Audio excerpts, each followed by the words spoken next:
Are Dr. South's fears justified? Ask yourself this question. What is the greatest fear of the 30-year-old sons and daughters of the Dr. Souths of America? That the economic outpatient care they receive from their parents will stop.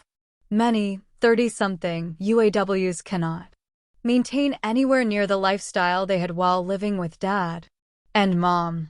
In fact, many are unable to purchase even a modest home without financial subsidies from their parents.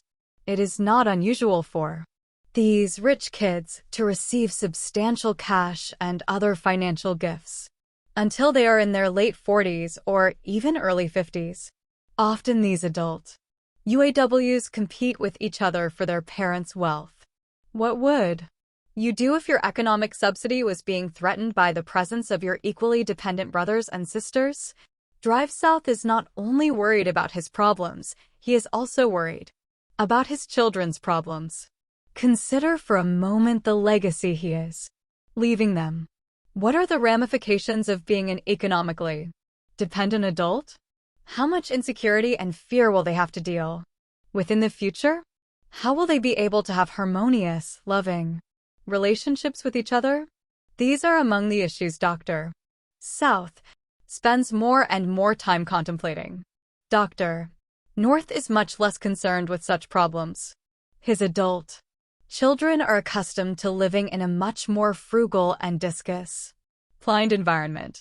They are less likely to have a perceived need for major doses of economic outpatient care, taxes, government, and govern. Many high-income earners in America, both PAWs and UAWs, are greatly concerned about the actions of the federal government. These actions are external forces, those over which an individual has no control. Drive South indicated that he feared for external forces that are government-related. Interestingly, these issues are not of major concern to Dr. North. Let's look at these 4 concerns. 1. Paying increasingly high federal income taxes. Both physicians think that the federal government is likely to require high-income producers to pay more in taxes. But tax increases are more the concern of Drive South than of Drive North. Why is Drive South concerned about this issue? Because he needs to maximize his realized income to support his hyper-consumption lifestyle. If the government requires Drive South to pay a higher share of his income, his lifestyle will be threatened. What about Drive North? He told us that he had a low level of concern over the prospects of the federal government increasing the share of his realized income that he must pay in taxes. Last year, Dr. North paid approximately $277,000 in income taxes, see Table 3-3. This may seem like a big bite, but look at it through the eyes of Drive North. He looks at income tax more as a portion of his total wealth than a portion of his realized income. What if the government doubled the tax rate on high incomes?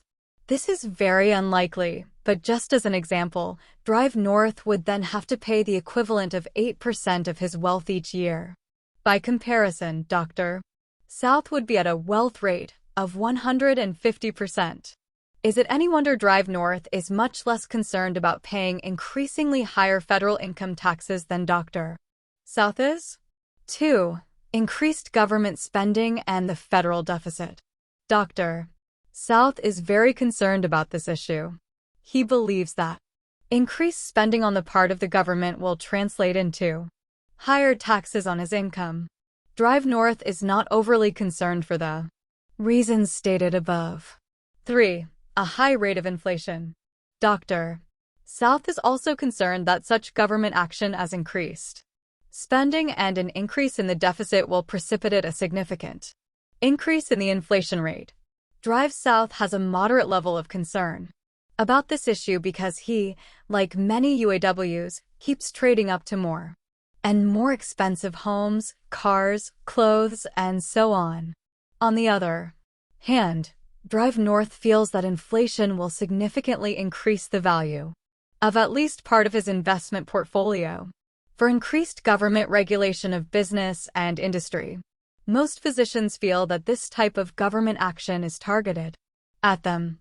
They interpret increases in government regulation as preceding the advent of socialized medicine. Both physicians feel that this would have a dampening effect on the fees they generate for their professional services. Dr. South indicated that this issue is of significant concern to him, while Drive North viewed such action as only a minor concern. Why do these two respondents perceive things so differently? The actions of the government are often a threat to high-income earners who use most of their incomes to support their lifestyles. This is especially true when there is political gain for those in power in targeting the wealthy. Actually, the people the politicians are targeting are high-income earners. Most politicians don't understand the difference between having a high income and having high levels of wealth. They have a more difficult time targeting people with high levels of net worth. Most millionaires who are PAWs are self-employed. Being self-employed gives one much more control over one's economic future than does working for others. Conversely, employees today, even high-income producing executives, have less control over their livelihoods than ever before. Downsizing, for example, is taking its toll, even among the most productive employees. More often than not, even high-income producing employees are not likely to be millionaires. UAWs who are employees, not self-employed, are particularly vulnerable to external forces that threaten their ability to earn a living. We found that only 19% of PAWs versus 36% of high-income producing non-millionaires, UAWs, were concerned about having their jobs eliminated, see Table 3-4. But in spite of the handwriting that is often on the wall, even most high-income earning employees are consumption-oriented. Financial goals, words versus deeds. Many high-income producing PAWs and UAWs share similarly stated goals concerning wealth accumulation. For example, more than 3/4 of both groups indicated they had the following goals: plus to become wealthy by the time they retire, plus to increase their wealth, plus to become wealthy through capital appreciation, plus to build their capital while conserving the value of their assets. But having a set of stated goals does not necessarily mean that one is committed to achieving them. Most of us want to be wealthy, but most of us do not spend the time, energy, and money required to enhance our chances of realizing this goal. Time allocation. Most PAWs agree with the following statements, while most UAWs disagree. Plus, I spend a lot of time planning my financial future. Plus, usually, I have sufficient time to handle my investments properly. When it comes to the allocation of my time, I place the management of my own assets before my other activities. Conversely, UAWs tend to agree with the following statements. I can't devote enough time to my investment decisions. Plus, I'm just too busy to spend much time with my own financial affairs. PAWs and UWS also differ in the amount of time they actually allocate to planning their investments. Planning is typically found to be a strong habit among people who have a demonstrated propensity to accumulate wealth. Planning and wealth accumulation are significant correlates even among investors with modest incomes. In our survey of 854 middle-income respondents, see Table 3-5, for example, a strong positive correlation was found between investment planning and wealth accumulation. One of the more interesting findings in our studies of the affluent relates to why many people spend so little time planning their investments. Many people who do little or no investment planning often feel the way these respondents did. It's hopeless. I never have the time needed to make it pay off.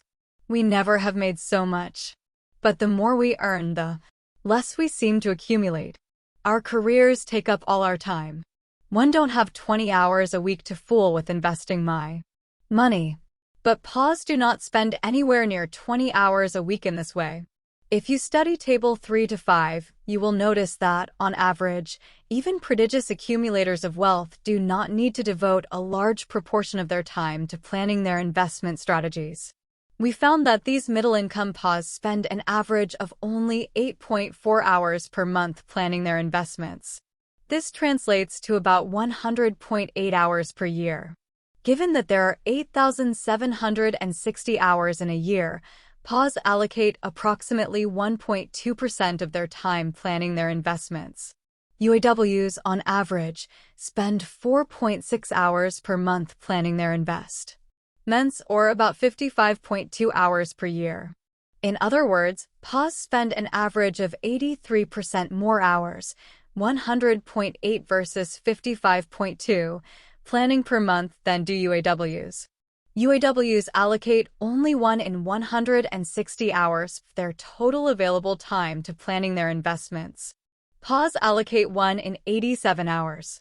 Will UAWs automatically become PAWs simply by doubling the number of hours they devote to planning their investments? Not likely. Planning is only one of many key ingredients in building wealth. Most PAWs have a regimented planning schedule.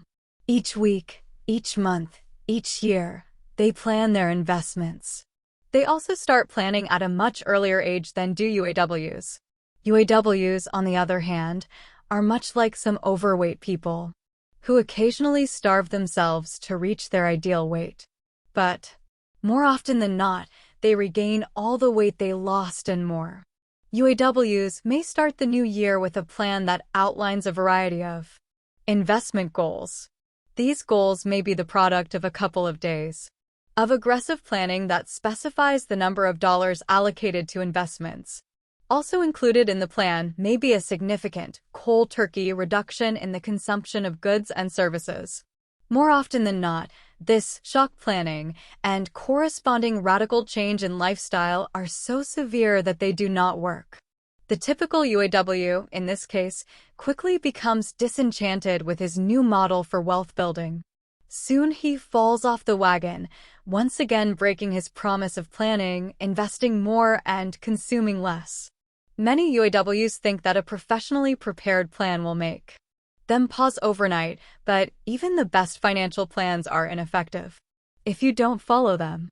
All too often UAWs think that others can lose weight for them. The UAWs in such cases would greatly benefit from understanding how PAWs operate. PAWs do a little planning each and every month. Again, only about 8 hours a month. UAWs might do more planning if they knew that it would not require them to quit their day jobs. PAWs build wealth slowly. They do not live a Spartan existence, but they do have a regimen when it comes to balancing working, planning, investing, and consuming your time is your hour. The work factor is an important part of understanding the differences between PAWs and UAWs. Note in our study of middle income respondents the percentage, 59.1 versus 24.7, of PAWs versus UAWs, who are self-employed, see Table 3, 5.